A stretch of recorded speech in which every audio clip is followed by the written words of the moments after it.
Living with Nousha. I'm Nousha, a former climber of the corporate ladder turned lifestyle entrepreneur. Each week, I'll bring you an inspiring message to support you in designing and creating a vibrant, fulfilling life. Thank you for joining me today. Now let's get started. Hello and welcome to Vibrant Living with Nousha. I'm Nousha, delighted to be here with you today with a special guest, Shanti Supernant. Welcome, Shanti. Thank you for having me, Nousha. I'm happy to be here. Yes, it's such a pleasure. Shanti has over 20 years of experience with a science that's 6,000 years old. And this science illuminates people's journeys. And she has assisted people locally, nationally, and internationally, which is so beautiful. And I'm delighted to dive deeper into our spiritual health, Shanti. So let's get started with what is the science of light? The science of light in India, they call it Jyotish. Yes. Literally means the science of light. This is the ancient practice of Vedic astrology. It's the system from the East. We know about Western astrology, most people do. But this system comes out of the Vedas, which are the ancient scriptures of India. So it's about 6,000-year-old written knowledge, and we don't know about the oral tradition, could be longer, further back. Yes. It's just information that's been given to us by these ancient beings in India to help guide us on our journey through life. Right. And so astrology has always been used over millennium to guide people through their lives. This just happens to come from India, right? So it's a different kind of system. Beautiful. So it's 6,000 years old, and there's a science to it. Well, science, astrology is always a science. Yes. Think of psychology, Yes. zoology, the Yes. study of. Right. Astrology is the study of the stars. That is the science of it. It's very precise Yes. in its calculations. Yeah. In that sense, it's a science as opposed to, just picking up information through the ethers. So a psychic will pick up information. Yes. I actually look at a map. I look at a chart, Beautiful. which is exact calculation of the planets' positions when you're born. Right. So it's So based really on our precise. birth time, birth Time, place, date. and date. And Yes. from there comes the precise nature of the science that The map. the map that you can analyze. So before we go deeper into the map, what is the difference between Vedic astrology, this 6,000-year-old science, the science of light, and Western astrology? It's a great question. A lot of people ask me. Yeah. Because who doesn't know their sun sign? Right, Western yeah. astrology. That's true. Like, what is this Vedic thing, right? Yeah. So it is a good question. There's a couple of major points about that. I could talk for a long time about the differences. Yes. But I think there are two things for people to know. One is they use a different zodiac. Okay. So the zodiac is that circle with the 12 signs. People are familiar with Aries, Gemini, the signs of the zodiac. Yes. Okay. So in Western astrology, they use the vernal equinox, which is on March 20th, 21st every year, as the starting point of that zodiac. Okay? And in Vedic astrology, they actually use the position of the fixed stars. So there's a difference because these fixed stars, since Western astrology developed about 2,000 years ago, they were the same point at that, that time in history. Okay. So that point would have been the same. So But here we Western are, astrology started 2,000 years ago. Yes. Vedic astrology started 6,000 Yes, years ago. that's the difference. Interesting. Well, Okay. Western astrology was developed by the Greeks. Okay. And where do you think they got the information? So many things come east to west. Mm. So there wasn't their own new system, right? They got this information from the Eastern tradition. Yes. The difference is they didn't take on some of the techniques, as in adjusting the chart every year to keep it accurate based on the fixed stars. Okay. So what is the result of that? Your sun sign may actually shift backwards Right. based on, depending on your birth date. Okay. So there's a difference in that way. So think of it as if you think of it as a circle, this Western astrology stayed the same. 2,000 years later, even though this is what's happened in the heavens. Okay. And in Vedic astrology, the technique is to do the calculation every year to keep it accurate. Okay. Okay. Is there any other differences other Yes. than the sun sign? Well, the other difference is all the planets will move backwards, so the whole chart changes. Yeah. But the second thing I was going to say is the approach is different. Okay. So Eastern mind, Western mind. The Eastern approach, the Western approach. Western astrology tends to focus more on, as we do in the West, on the psychology and understanding and analysis. Yes. Right? Let's analyze these different influences and these different aspects. Oh my God, what does it all mean? We're trying to solve the mystery of life. Yes. The Eastern approach is so much more spiritual and more about your karma. So as Eastern mind tends to think like that, you know, that there is this incredible destiny, harmony out there already, and we need to find out about that so we can do whatever we need to do to align with it. Like do the mantras, or you know, make an effort to do certain activities in our life, or wear certain gemstones. Yes. So it's a different approach because it's known for its spiritual depth, Eastern astrology, Yes. Vedic astrology. It's also known for its accuracy because of the fact that it's has its own system of planetary cycles that's very unique. And also because it's accurate based on astronomy. So I think it does tend to have that level of precision. And it's interesting, as we were talking, you were sharing that doctors in India actually use this as part of their practice to serve the healing of people. Whereas in the West, I don't know of any doctors. There might be some, but I don't know of any that use astrology, Vedic astrology, for the healing of people. Well, in actual fact, the whole culture will tend to consult the Vedic astrologers. In India. Yes. So just in the same way you would go to a doctor or a lawyer to get some information. Interesting, yeah. You go to your Vedic astrologer to find out about your soul's journey. Wow. Because this is a map that we look at. Yes. That the philosophy, of course, in the East is we are moving from one incarnation to another, going through these different lifetimes, right, to learn and to evolve. Yes. Eventually. Yes. Hopefully. Yeah. Wow. And so, in that respect, you always consult your Vedic astrologer to find out what is this lifetime, what am I learning, what is it that I'm supposed to do, and people will go and often have a chart read for their child, their baby. So I often have friends that say, I don't want to know, because what if it's bad? Yeah, I don't want to that's know. a common. And so what are your common thoughts fear. about that in terms of, I guess in India everyone's open to it. Why is that? I think the approach in India it creates a little more fear for people. People get afraid because you're going to tell me something bad that I don't want to know. Yes. And that's where, as a female and as a Westerner, I'm a little bit unique because I don't have that approach. I see everything as workable. Yes. Everything as a positive. And you know that. Yes. Because you know how I work. Yes.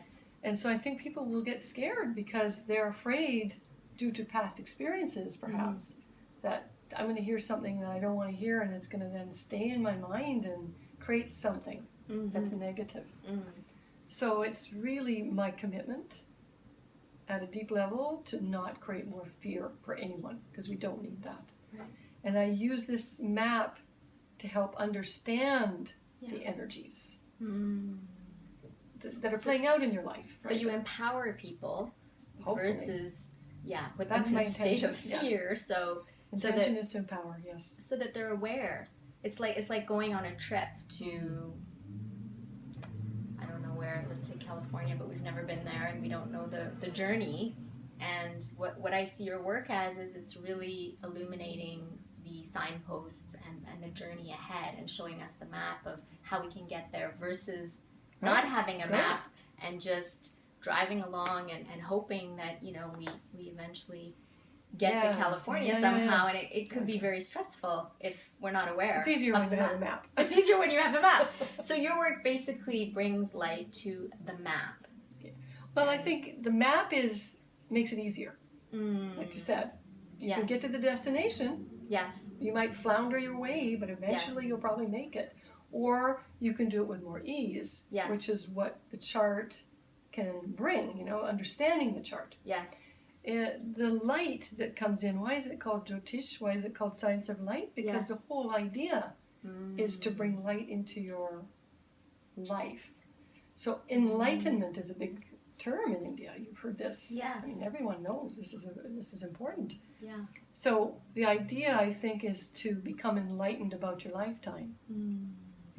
To bring the light into these different aspects of your life, your finances, your career, your relationships. What about your children? What about your purpose? Let's add that light to it so we can then move forward and evolve and become more enlightened beings. There's no other reason the ancient rishis, who are the ancient sages of India, that wrote this information down and did all the observation. There's no other reason they would give us that system other than to understand and to help us evolve and help us become more enlightened. And so there's never a bad experience. There's nothing bad. There are no bad experiences. We're here to have different experiences. Everything has its value. And you may say, well, what if somebody dies in your life? And well, of course you grow. You begin to understand the truth. Yes. Right? Yes. So that's a very important thing to understand, is what is true about this life. Yes. Right? Because if you have a chart and you understand, oh, this is just some of my destiny karma, you're not going to get so engrossed in it and so attached to it. Yes.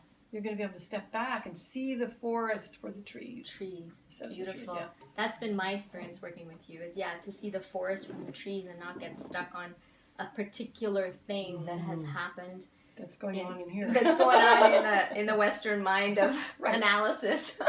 That's a good point. Yeah, that's a really good point. So you have a beautiful journey and story of how you learned about Vedic astrology. Would love to hear more about that. It's a long story, so keep it short. Okay, sounds good.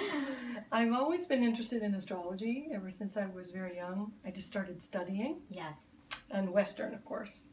Okay. And then when I was in India in my early 20s, I had a reading by a Vedic astrologer, by a Jyotishi. Yeah. And, it had quite a profound effect on me. Even though I didn't know how it was all going to play out, he told me some things that started to manifest in my life. Wow. So then, I didn't really think about it. It was actually a number of years later, after I'd had my children, because I always just kind of dabbled in this. It was a hobby. It was an interest. Yes. And then there was a point where I decided to take a course in Vedic astrology and begin to learn more about it.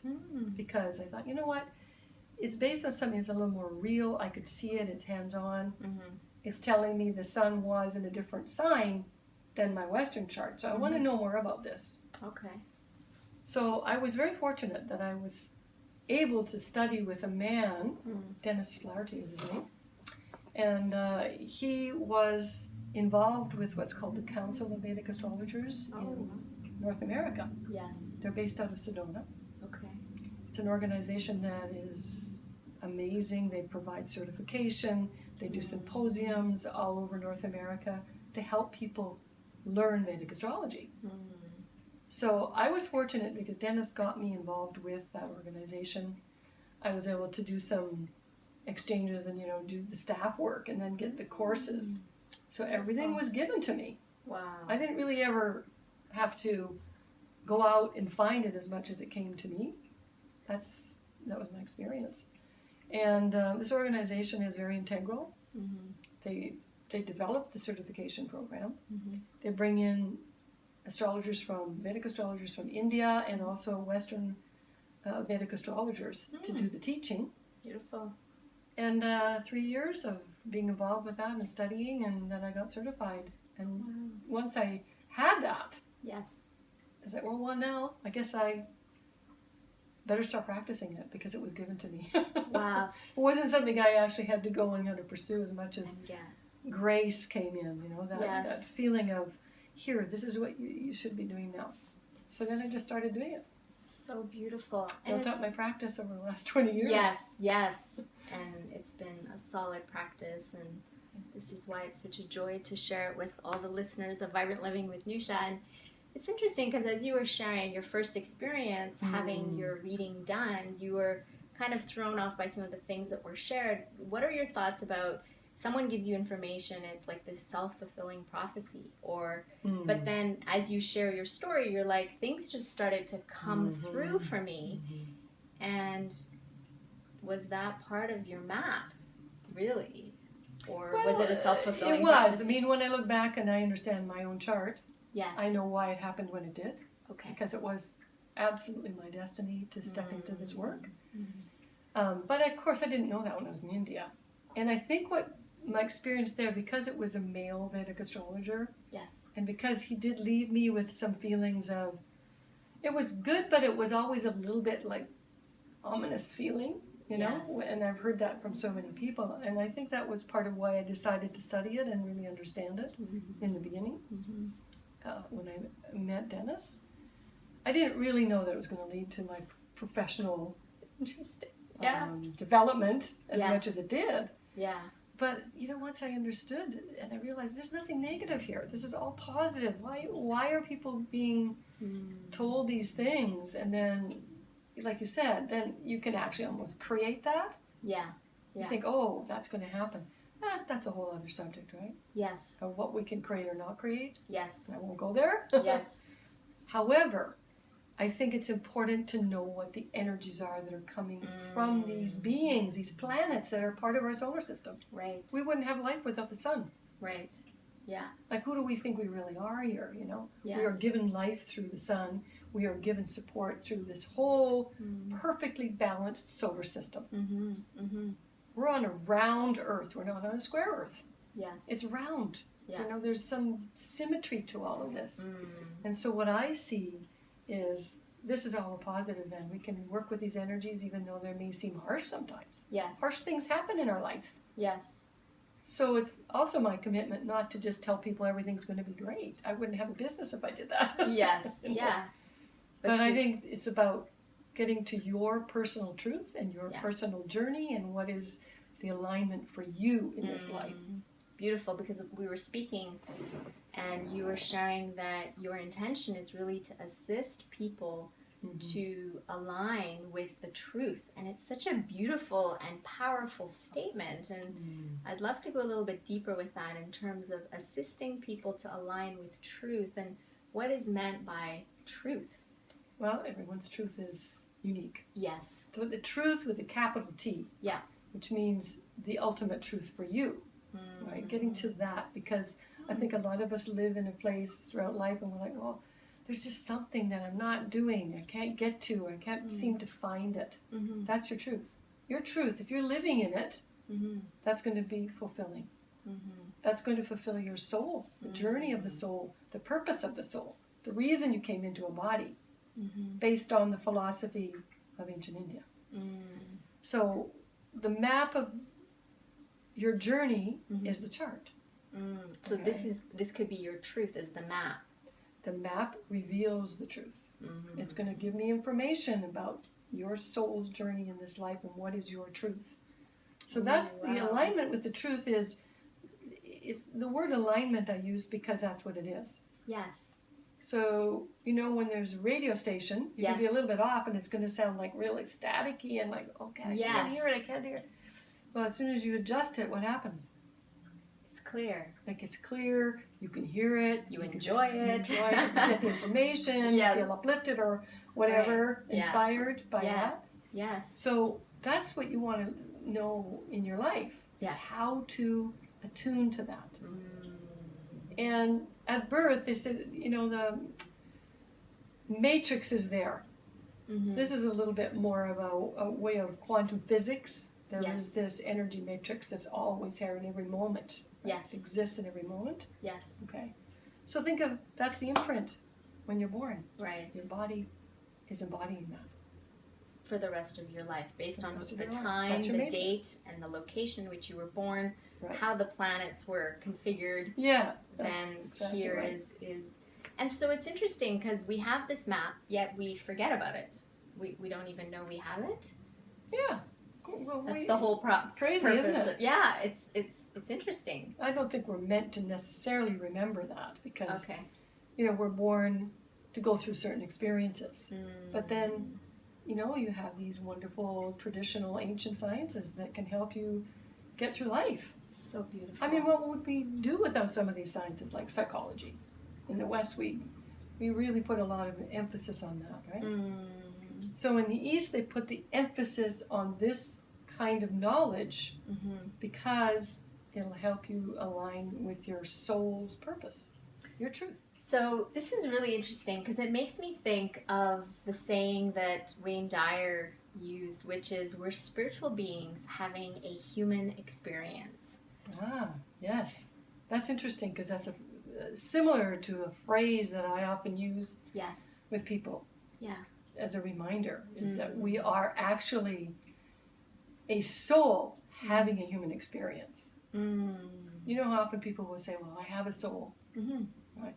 Like that you own a soul somehow. Yeah. Well, in fact, we are the soul having a human experience. So it's very similar to obviously what Wayne was saying. Yes. I don't know him, but I've heard of him. Yeah. And so you bring light to that soul map. Totally.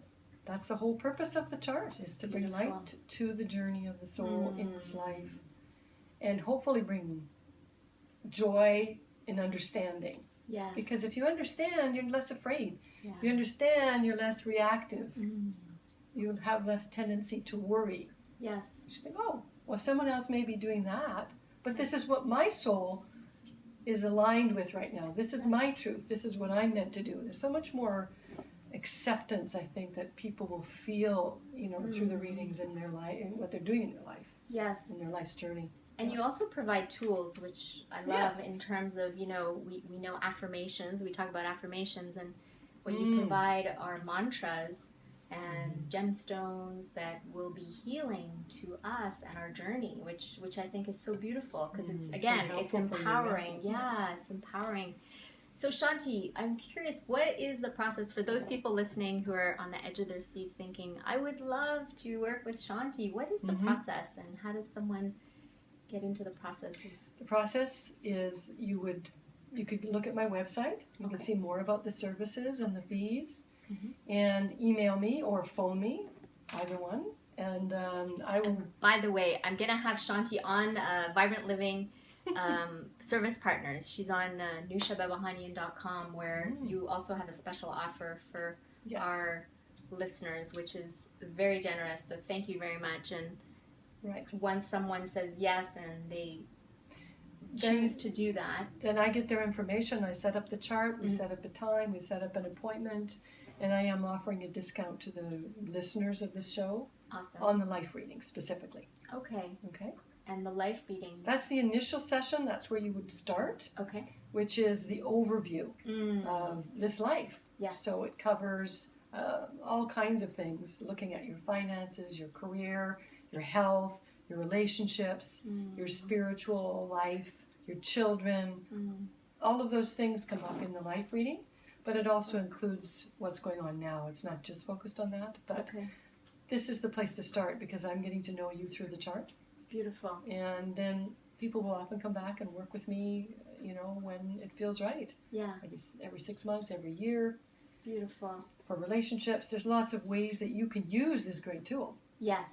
And as you said earlier, I think it is important for people to know this isn't just about me giving you information.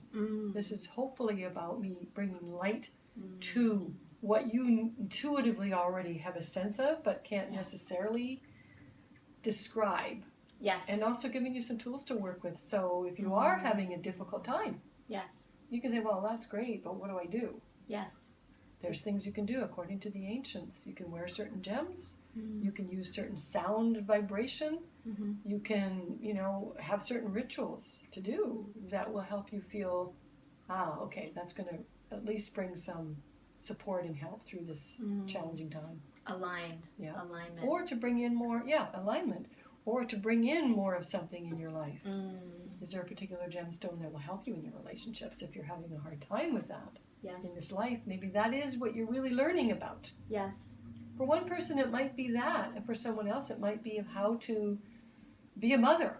Yes. someone else it might be how to be out in the world and Yes. build a career, you know. So It's beautiful. I love what you shared about when people come to see you, there's this knowing.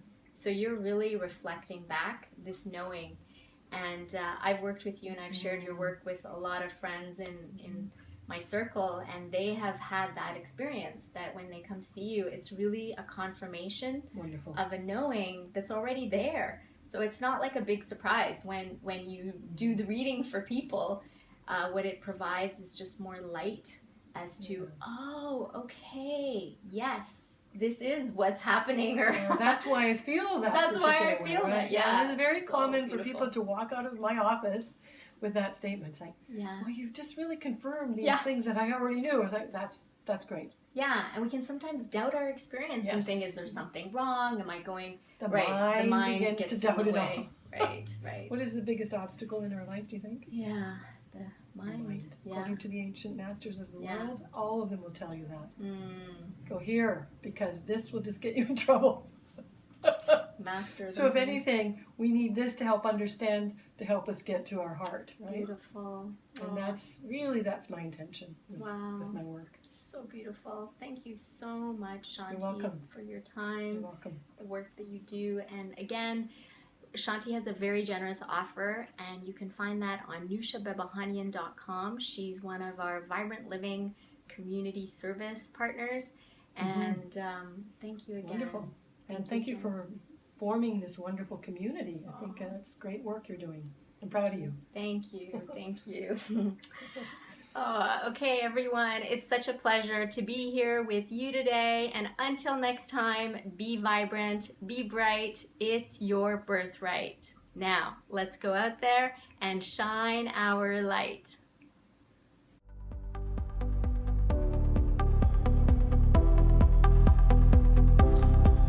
Thank you for investing this time with me on the Vibrant Living with Nousha podcast. I'm so glad that you joined our conversation.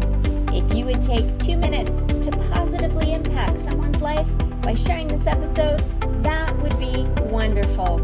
Please leave us a review by visiting iTunes. Let us know what you enjoy and what you'd like to see more of. It will support us on our journey to causing a worldwide epidemic of vibrant living. Until next time, be vibrant, be bright. It's your birthright. Now, let's go out there and shine our light.